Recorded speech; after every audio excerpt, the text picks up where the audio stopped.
This AL West edition of the MLB Gambling Podcast on the Sports Gambling Podcast Network is presented by WynnBET.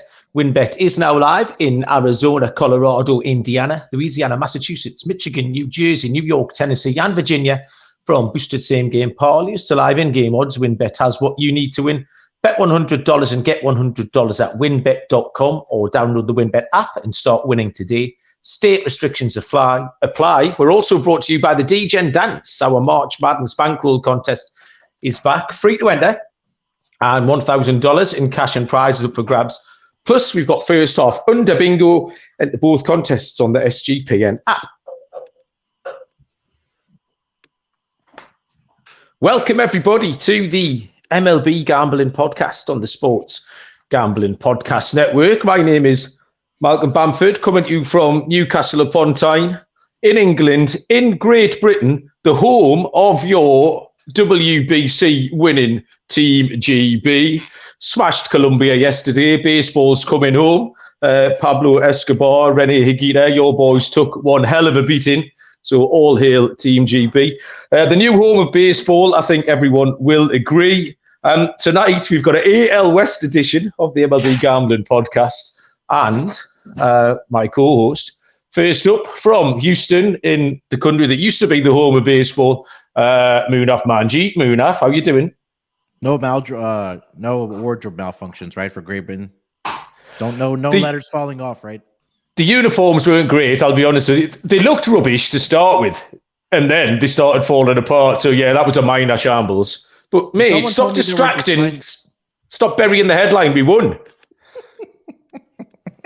Somebody told me they were designed in your part of the world. I'm just throwing that. I'm not sure if that was confirmed or not, but I'm just throwing that disclaimer out there. Well, it was very exciting, and I very much enjoyed it. The Newcastle Nighthawks chat. Oh, I need to change my shirts over. Let's get my Nighthawks shirt up. There we go. My Newcastle Nighthawks. The WhatsApp chat was on fire last night. Everyone was really excited because it does mean that GB automatically qualifies next time round, and it means we get a load of funding.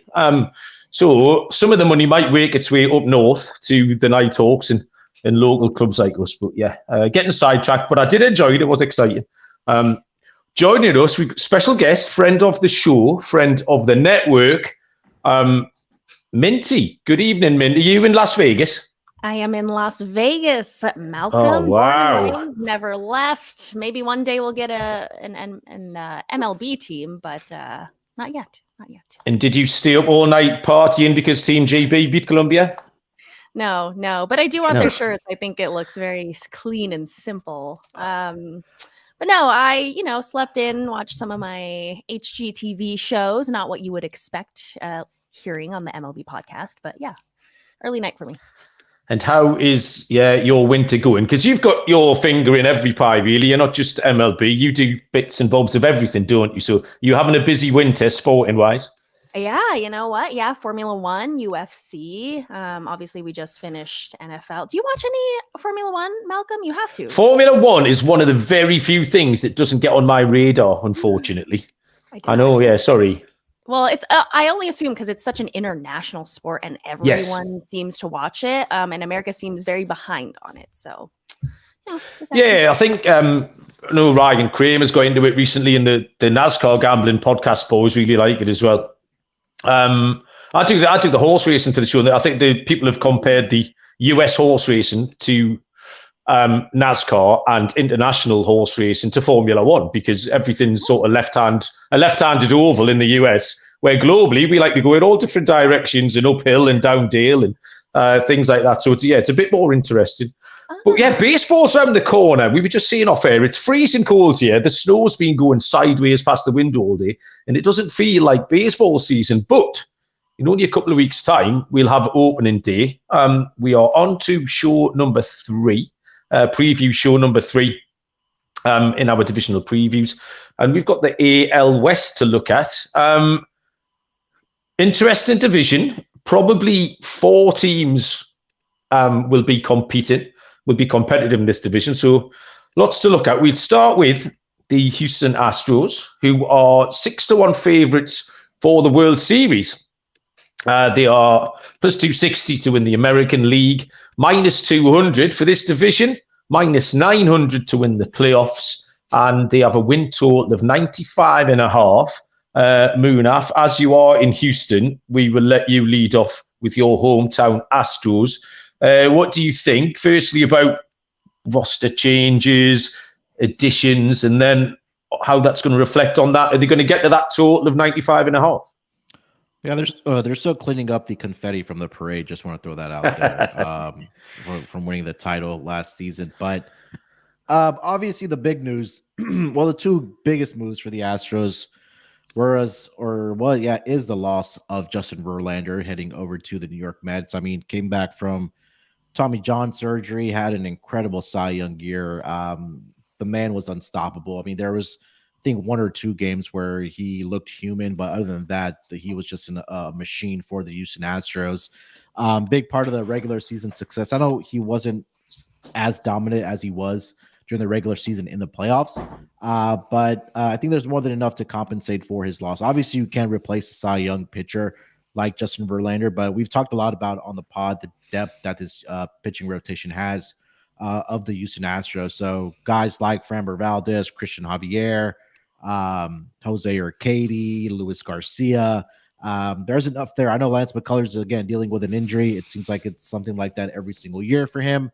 But also we saw the emergence of Hunter Brown last year. They were sort of kind of calling him Verlander 2.0 for the Astros. So we'll see how it pans out, but I think there's more than enough to compensate. And then when you replace your first baseman with Jose Abreu, Malcolm, and Minty, I mean, the rich just keep on getting richer over here, right? And I think there's also a possibility where this offense is even better than it was last year.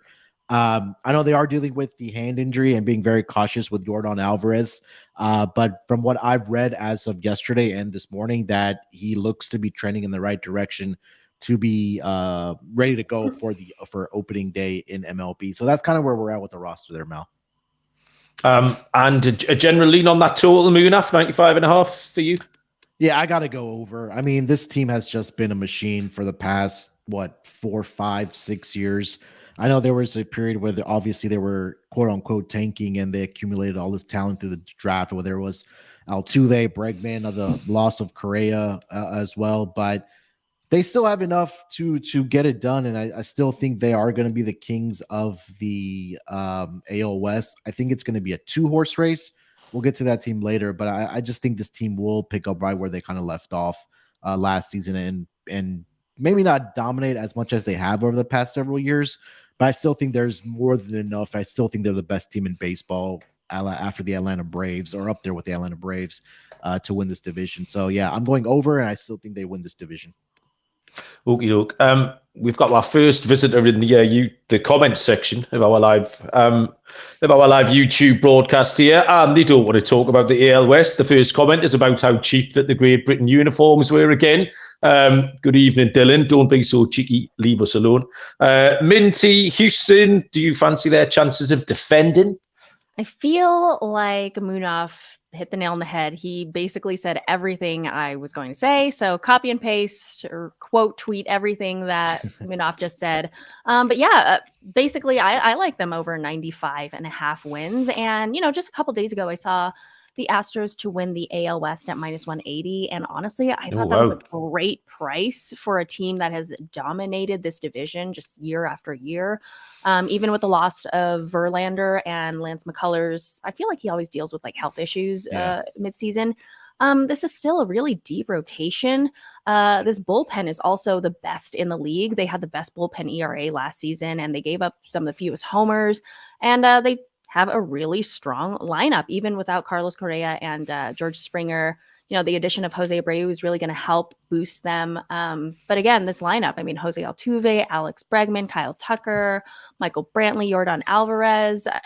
I can't see anyone else really winning this division. And I kind of do like them to win the AL again at 3-1. I think that's a great price there.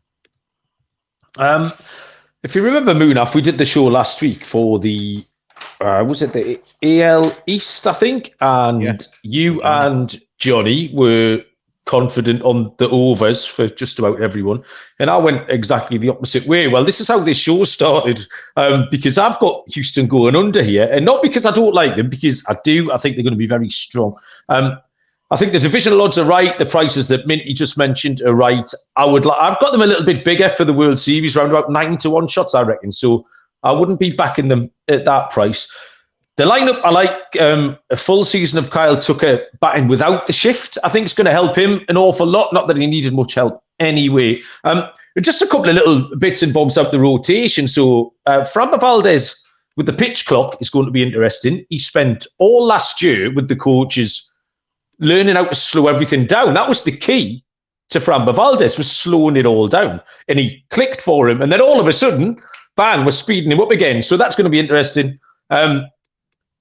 Garcia has had to eliminate the rocking of the baby because that was everyone enjoyed the rocking of the baby, but we haven't got time to rock the baby. Now he's got to get on the mound and throw it.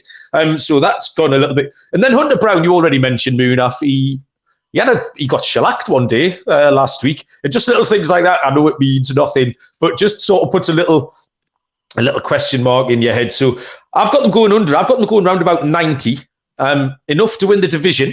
But yeah, I was perfectly happy to take that under 95.5. We will get on next to the Seattle Mariners. Once I've told you about our headline sponsors, just for reference, Manchester City are now winning 6-0.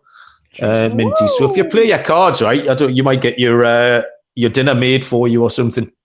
If the hubby's in a good mood. WinBet are the official online sportsbook of the Sports Gambling Podcast Network. WinBet active in Massachusetts and tons of other states.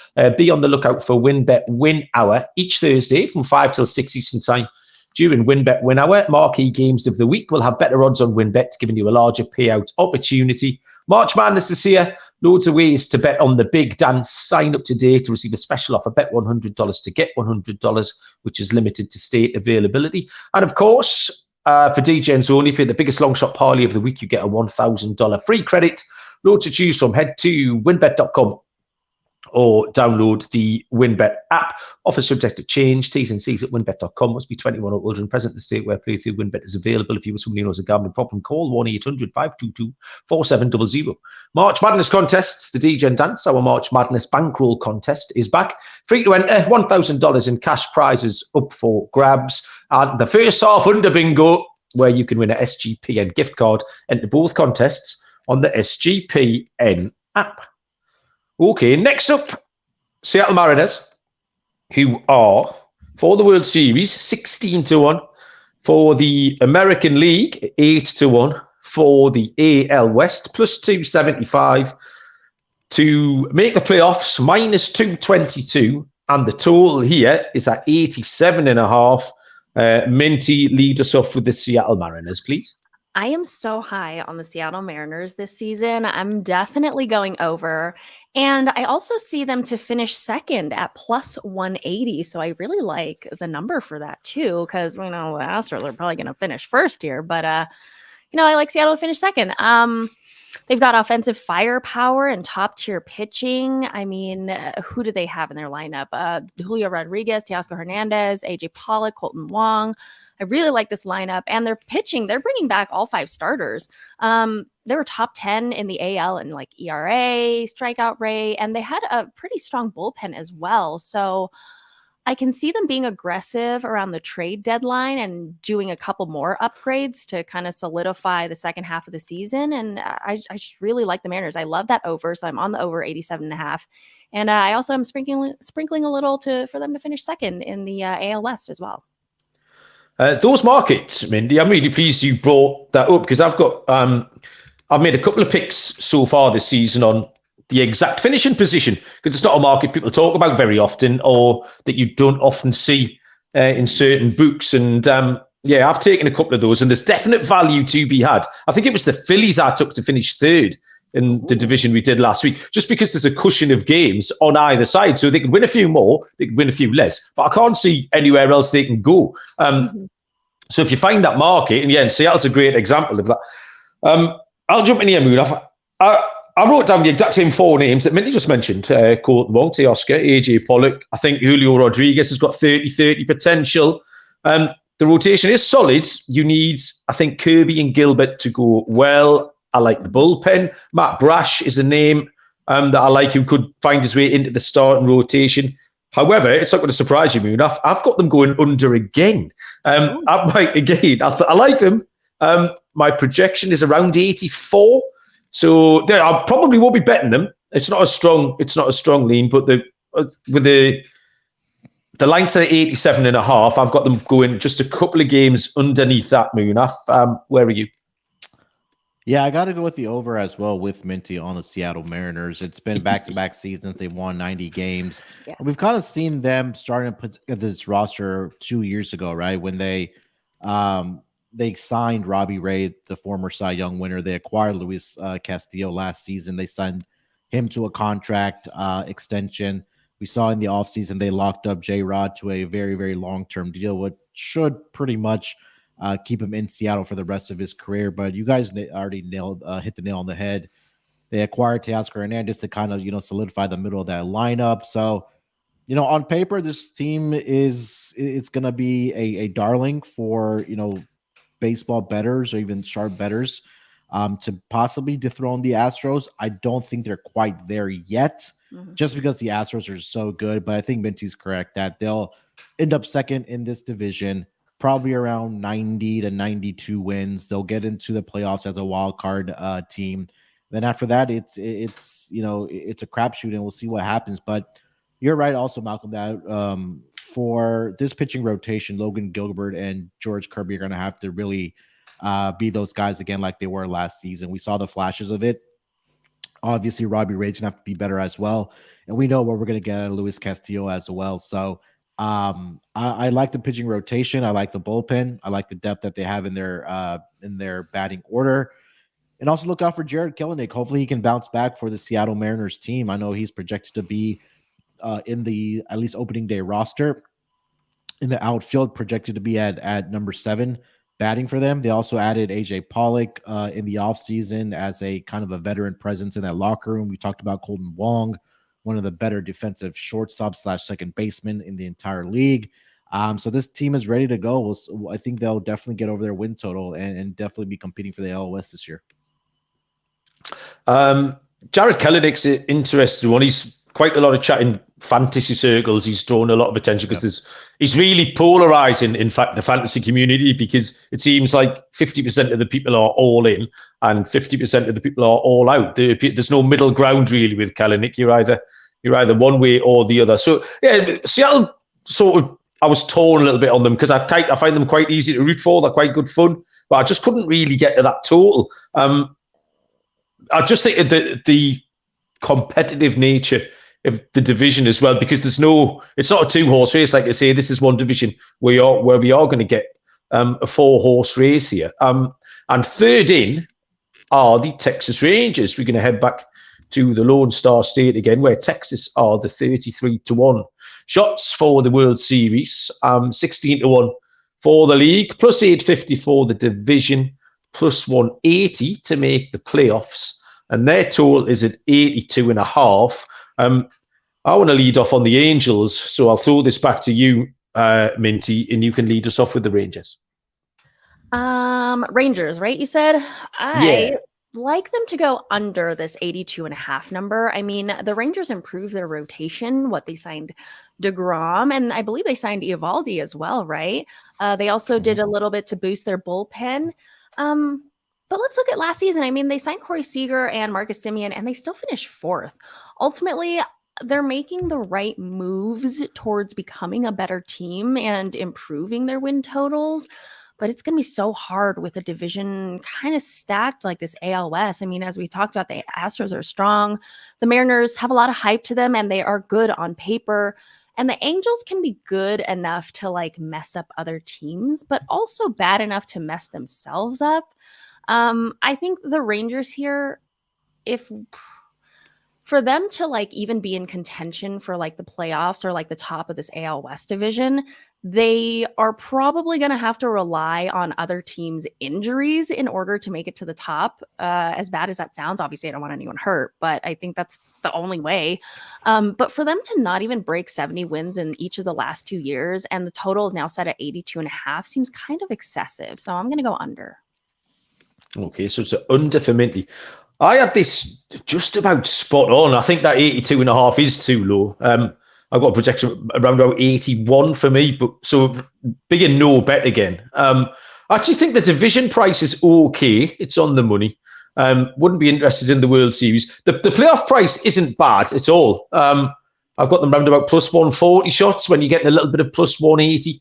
Again, I won't be betting it, but if you are interested in betting Texas, I wouldn't put you off particularly. I feel like this year is the year that all their 2021 editions need to step up. It's almost like they missed a year for some reason.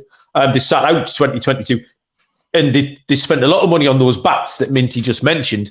And this time round, they spent all the money on the arms. So they've got a combo. But it's a lot of risky arms. Say Jacob DeGrom, Dylan's mentioning in the chat, DeGrom is a traitor. That's the New York Mets fan in him talking.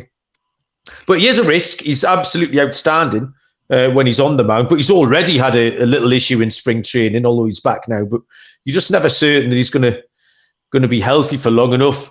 Ditto Nathan Eovaldi, ditto Andrew Heaney. So there's just a lot of question marks, more questions than answers. A full season of Josh Young, how are we pronouncing that? Upside for him anyway, the third baseman. I think he can help. And I do like the bullpen as well. They've just added Will Smith into there. So yeah, it's a lot of no bets for me. The only thing I might be interested in taking is that price for them to make the playoffs. I just think it's value, that's all.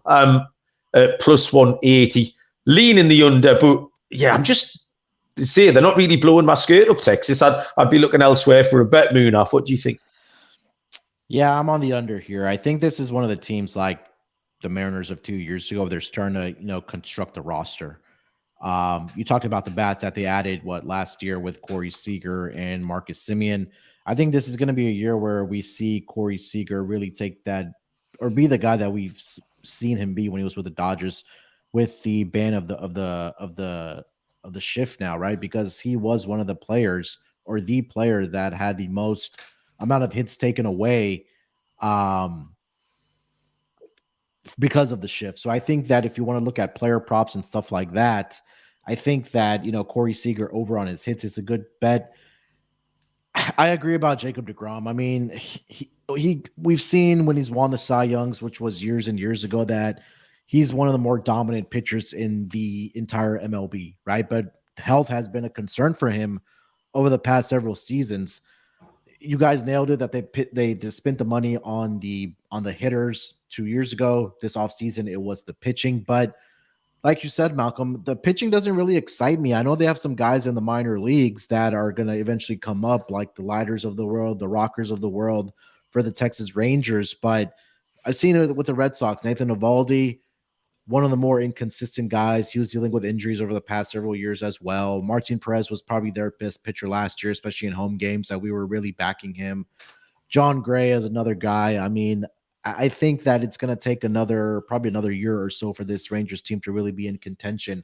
Again, the players are there for this team. The stars are there for this team, but I think that's going to take maybe another year or two for them to kind of put it all together. So again, like you guys mentioned, just because of this how good of a division it is, at least at the front with the Astros and with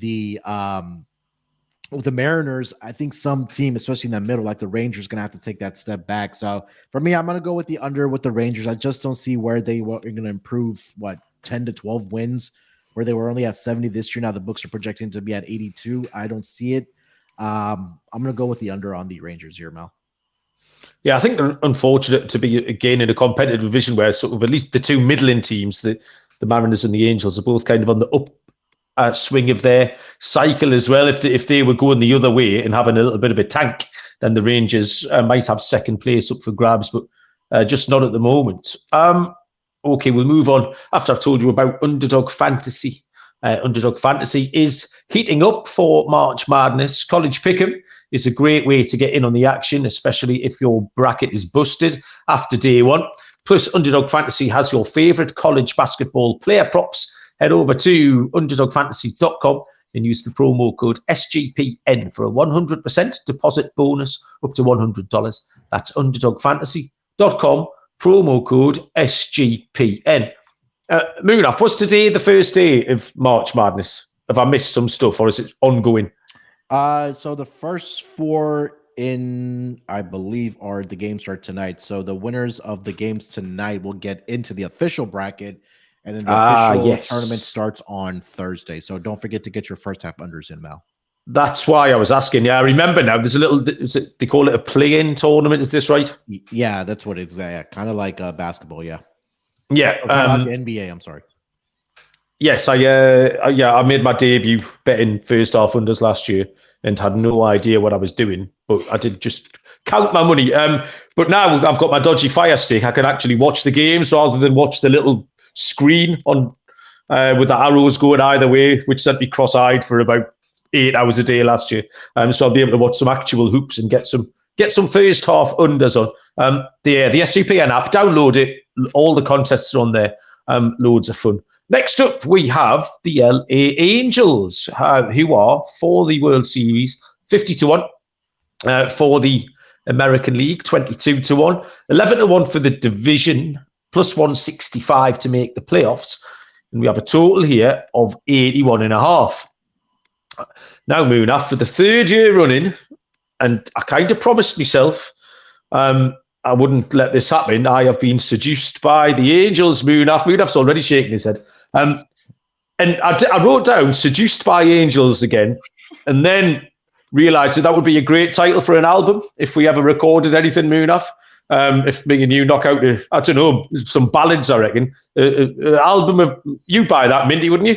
I would totally buy it and subscribe to it, yes. Yes, so me and Munaf, power ballads called Seduced by Angels again.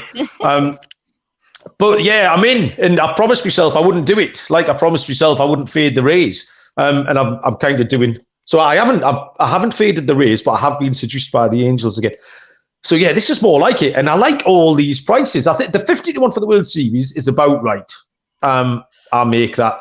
So the 11-1 for the division, however, is far too big. I've got them about 7-1. So I'll be filling my boots on that. And I've got them round about plus 140 for the playoffs, where the line is at plus 165. And I've got them going way over this total of 81.5. So with the lineup, they've added a lot more power. Hunter Renfroe, Brandon Drury. And the lineup has suddenly got longer. They've hardly got any speed in there. Not many stolen base merchants in there. And I think steals or the aggressiveness running is going to make a difference this year. There's certain teams who are going to be able to cobble more stuff together with their new rules. The Angels aren't going to be one of those teams. I do think Mike Trout's going to go off this year. Really looking forward to seeing Mike Trout. I think he's going to have a stellar season. We might get a vintage Mike Trout season this year. The rotation added Tyler Anderson, who was an interesting addition because he had a stellar year last year with the Dodgers. Some of his underlying metrics sort of belied his final line. He won a load of games, didn't he? Did he win? He won something like 11 games by halfway through the season. Him and Gonsolin kept picking up wins. And Anderson was an interesting one. Sandoval pitched well last year. And Reed Detmers, Munaf, is a name that we have not argued about, but I'm kind of in on. You always say something disparaging about him whenever we bring him up. The pen is a bit of a question mark. If we have any fantasy players out here, I think Hergé is a sleeper for some saves. They don't really know what they're doing as yet at the back end of that Angels pen, but Hergé is going free in draft, so I think he can pick some saves up. So yeah, I think I'll be taking everything. I'll be taking some 11-1 for the division. Like I say, the odds for the playoffs are like, and absolutely certainly over 81.5. We need to talk a little bit about Shohei Ohtani, but we'll do that in a minute. Minty, you can tell us first about the Angels and how far over the 81.5 are they going? Well, Malcolm, you were seduced by the Angels, but last year I was brainwashed by the Angels, and I lost a personal bet between Munaf and I. And oh no! I'm as much as I was happy to lose that bet because it went to charity, I also am still traumatized. So never again would I spend my money supporting them to win. I'm going under this total, Malcolm, because every year there's just so much hype with Minty. them. And, every year they have two of the best, most popular players in the league, but they somehow disappoint. It's always just like injuries getting the best of them, or them just making stupid errors or just stupid moves. And I got to go under 81.5. I also find a little value.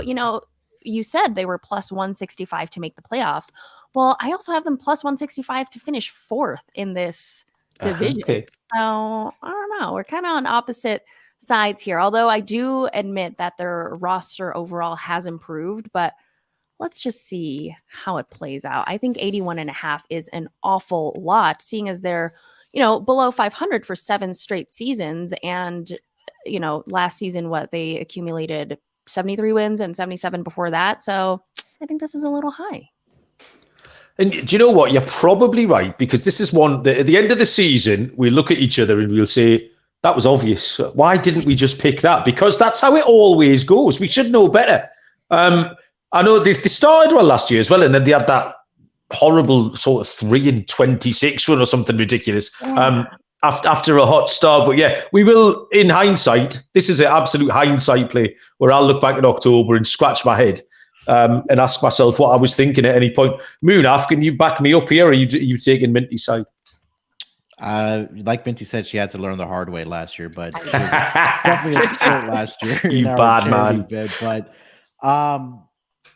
I didn't think that they were going to cave, I guess is the right word, or the wrong word I'm looking for, like they did last season. I mean, they had that stretch where they went, 3-21, 3-22, where pretty much that season went down the drain for the Angels. And I think it's telling when you have the 2 best players in baseball on your roster in Mike Trout and Ohtani, that you're still only the 4th favorite in your own division to win it. And in a win total that's barely above 500 for this Angels team. I didn't think they needed to add more on the offensive side. I mean, this is something that, Malcolm, when we started this MLB Gambling Podcast 2 seasons ago, we were saying that they needed to address pitching. I still don't think they've done that. I know they added Tyler Anderson, like you mentioned, but I still think they need a frontline ace up there with Ohtani. God forbid if Ohtani goes down for an extended amount of time, this season is over for the Los Angeles Angels. And I will talk about Ohtani into the future with the Angels in here in a minute. But I think Taylor Ward he had a great season last year for this Angels team. Hopefully Mike Trout's able to stay healthy. I know he's been in and out of the lineup this season, over the past 2 years has Mike Trout. So hopefully he's able to stay healthy, because he is one of the best players, if not the best player in all of baseball. The pitching, the bullpen is the concern. And again, you can score as many runs as you want, but if you're scoring 7 in a game and you're giving up 8, you're not going to win very many games. So I'm going to go with the under again. I know the big sexy pig this year is the Angels for a lot of people that are, bet baseball futures and things like that. I got to fade everybody. I'm going to go with the under as well on this Angels team. I think that they're probably in the range of around 78 to 79 for this upcoming season. Okay. So yet another team where Munaf and Minty take the under, and I'm on the other side. One more. Before we get on to the A's, I said we talk a little bit about Ohtani. Now, I'm guessing you two folks might know a little bit more than me. My take on this is, however, this is a take from 4,000 miles away, is that Ohtani will stay on the West Coast because of the traveling to Japan. That's a big deal. That America's quite a big place. I don't know if you've noticed. I can get to the other side of our country in about an hour. Right, I could be there in an hour, no problem. You can't do that over there. So West Coast to Japan for Ohtani is a whole different ball game from East Coast to Japan. Is that a huge deciding factor in what he's going to do? Is he going to stay? Is he going to go? And if he does, Minty, do you have any ideas where he might end up? No ideas, but I think Seattle would be the perfect place for him to go. I mean, not only do they have a pretty big Japanese fan base, but I mean, it's on the West Coast, and I think that would be a great place for him to land, especially like I said earlier, if the Mariners do go a little bit aggressive at the trade deadline. I don't know. I mean, maybe I'm just dreaming here, but I think Seattle would be a good place. Okay, Seattle. And do you think he will leave? Or do you think he'll hang around? I don't want him to leave, but I mean, if the grass is greener on the other side and there's more money in for him, then why not leave? I honestly think it's inevitable. Like, he's going to leave. Okay. Munaf, same question. Yeah, I think, I feel like if a deal could have been done by now, it would have been done with Ohtani, because you hand him a blank check and pretty much put down on this check and stay here with the Angels. I think the season will be telling, but I already think that he has a foot out the door here. And again, it's going to come to a point. Let's just say if the Angels come trade deadline, if they are 8-10 games out of a playoff spot, do they entertain the fact about trading Ohtani and getting something in return? Because if he doesn't sign that contract at the end of the season, you're letting a generational talent just walk away. So there's going to be some big question marks coming for this front office for the Angels, that if they are out of contention and it comes to that spot that he may be on the move via trade, obviously it would probably be, for a team to give up what they're going to have to give up to get Ohtani, you would have to get that commitment from him about signing a contract with that team, because it would probably take, I don't know how many top prospects in that organization to give up for him. But I do think that he's out the door. I don't know where that's going to be.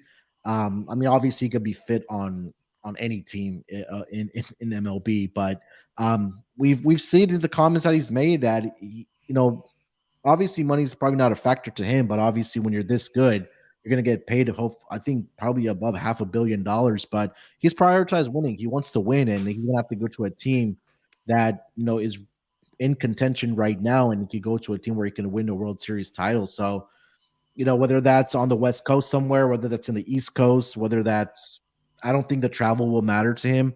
I just think that, to answer your question, I know I'm rhyming a lot about it, but I do think that he's out the door with the Angels. Okay, yeah, I think they probably should have done this a couple of years ago, and because they could have gone into a proper rebuild rather than we're trying to cobble together a lineup like they have done. But yeah, I'll give them one more chance this year. And we'll see what happens. So finally, we get to the Oakland A's. What a fun team the Oakland A's are going to be this year. For the World Series, the Oakland A's are 400-1, 201 for the league, 250-1 for the division, 22-1 to make the playoffs, and the total is at 59.5. So really, the only thing in play here is the total, unless one of you are going to stun me by throwing out the Oakland A's World Series future. But Minty, what can you tell us about the Oakland A's? Say something positive. Man, remember how good the A's used to be just only a couple of years ago? Like, they were like a sleeper team. They were sneaky good. They had like one of the best defenses in baseball. I'm saddened that they are at this point, and I'm going to go under 60.5 wins. I mean, yeah, they spent some money this offseason by signing some free agents, but don't they have the lowest payroll in MLB? That's very sad. They just still come up short year after year, and in such a division like this, they're definitely finishing last. I mean, I can't see them finish any other way and coming in any other place. So yeah, I'm going to go under. I don't have much to say, but if they move to Las Vegas, mark my words, they're going to become a great team. But for now, they're in Oakland. That's kind of the vibe. Minty, do you ever go out to the AAA team in Vegas at all? I do. I live like right next to the ballpark. It's beautiful. So I do get to see some of the guys that, play for the A's and get called up and whatnot. So it's a really good time. It's a beautiful ballpark, great food. They have a bat dog and good stuff. Yeah, when I was out there last year for the first week of NFL, but they were on a road trip. I think they were in Reno, and I never got a chance to go. Yeah, I was sorely disappointed because I think they've got a hot tub kind of area as well, haven't they? So I quite fancied getting my pasty, pale blue English body in the sun in the hot tub for everyone else to enjoy. But I never got the chance, unfortunately. Yeah, correct. Munaf, the Oakland A's, what you got?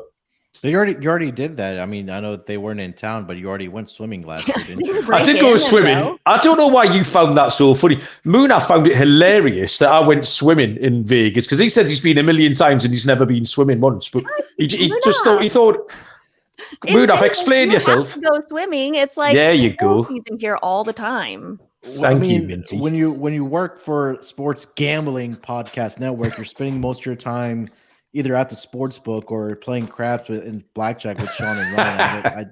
I don't know where you have time when to. You're from a cold place like Newcastle, you have to take advantage of the sun that he never sees and the chlorinated water that he never gets to dip his body in. Yeah, see, I'm in Texas, obviously, where it's like hot for like 11 months out of out of the 12 months a year. So yeah, I guess we'll give Malcolm a pass for that. But yeah, I'll leave it at that. I don't want to comment about anything else that he does in his house with his bathtub and things like that. But the A's, I feel like Minty, you and I've had this conversation for like the past 2 years about the Oakland A's moving to Vegas. I think there's more off the field questions about this team than on the field about what's going on right now with the Oakland A's about relocation, whether that's Vegas, whether it's Portland, whether it's another city.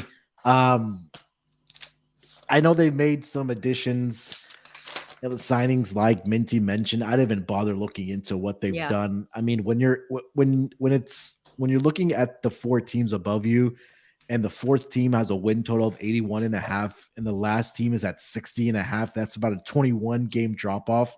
You're kind of what the books are kind of expecting with this team. So I think they'll be will be in the bottom of the MLB this season, probably around 56, 57, 58 wins, definitely below the 60.5 number.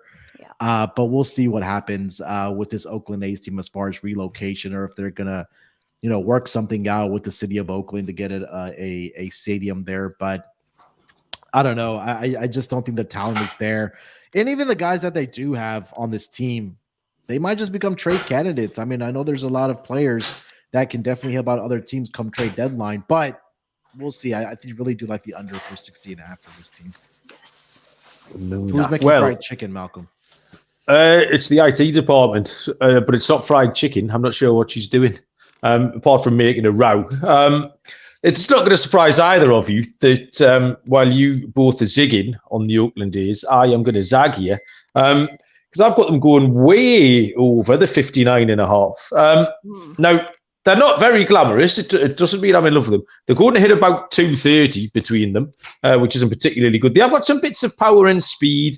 They've got a couple of overseas additions in the rotation, particularly Fujinami, who's come across. He actually pitched against Shohei in spring training, which was a fun little Japanese matchup there.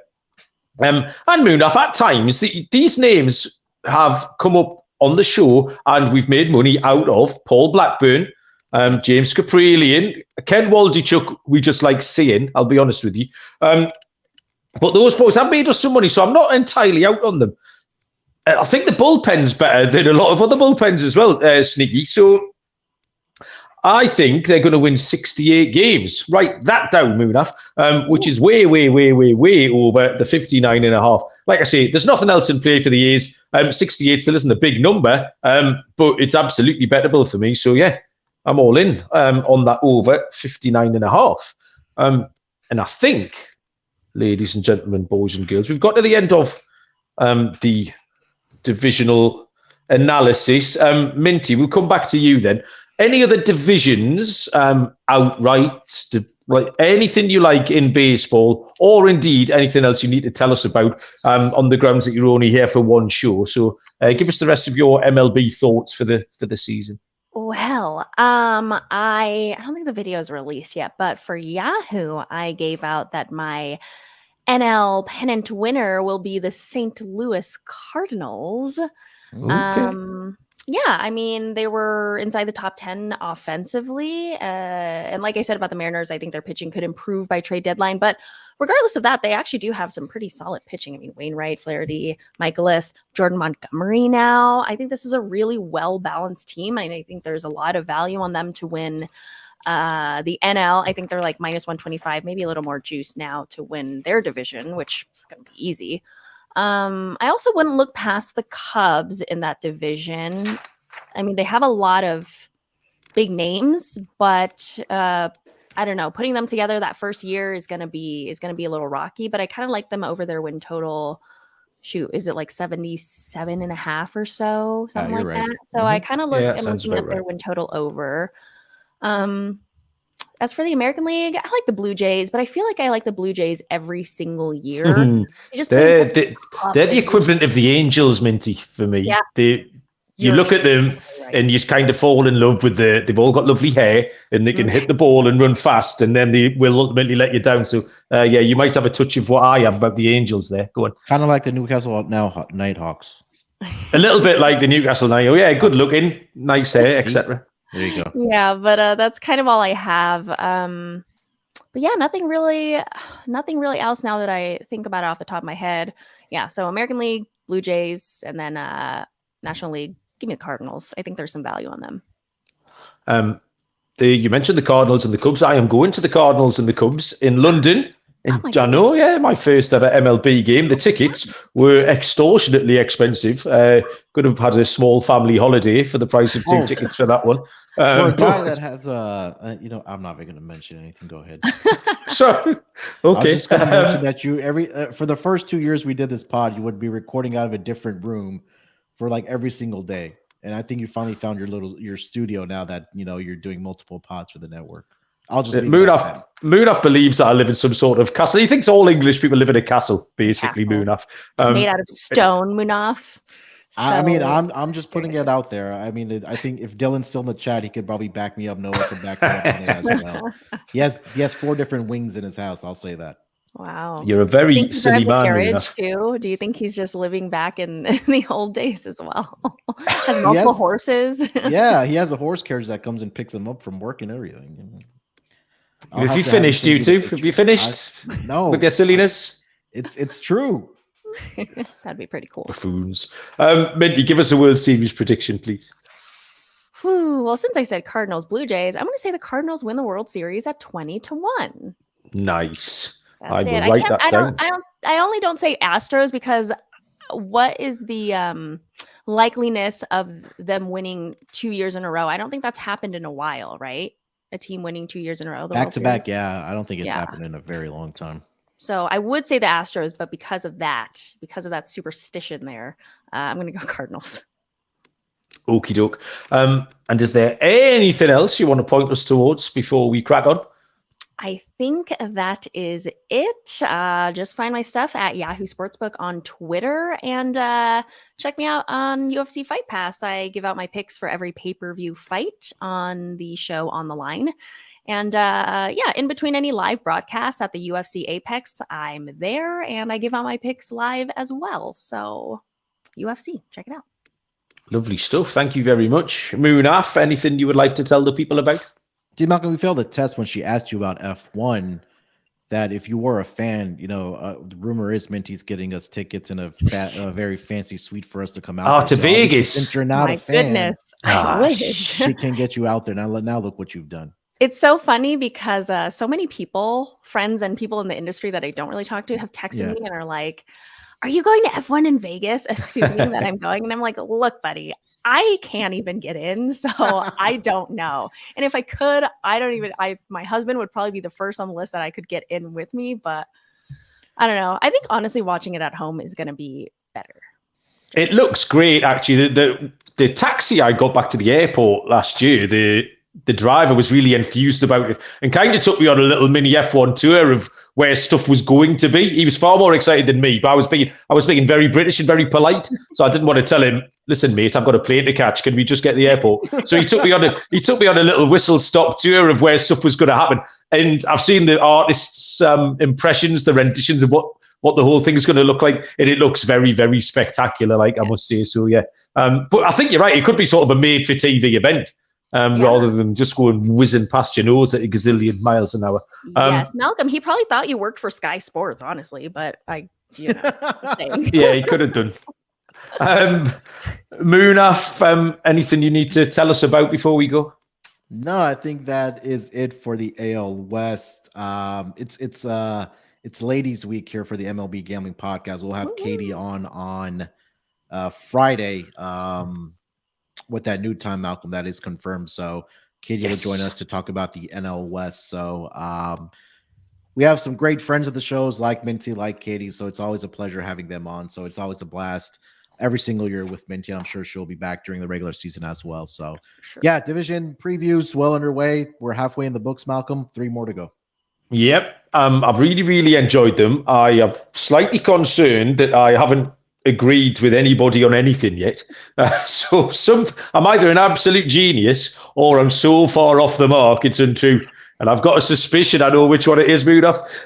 But we'll find out come October. But yeah, looking forward to Friday with yourself and Katie. Just looking forward to getting some baseball under our belts. The WBC's been great for whetting our appetite as well. Keep your eyes peeled for some more WBC shows dropping with myself and Noah and any of the gang who are hanging around as well. Minty, thank you very much. That was loads of fun, as always. Thank you. Thanks for having me, guys. Good luck. You're very welcome. Hopefully, or almost certainly, we'll speak again between now and the end of the season. Munaf, thank you very much. I'll speak to you on Friday. Yes, sir. Thanks everyone for listening. Usual place to like, rate, review, and do all the March Madness stuff on the app. Good luck with your bets, and until Friday, we'll see you down the road. Cheers.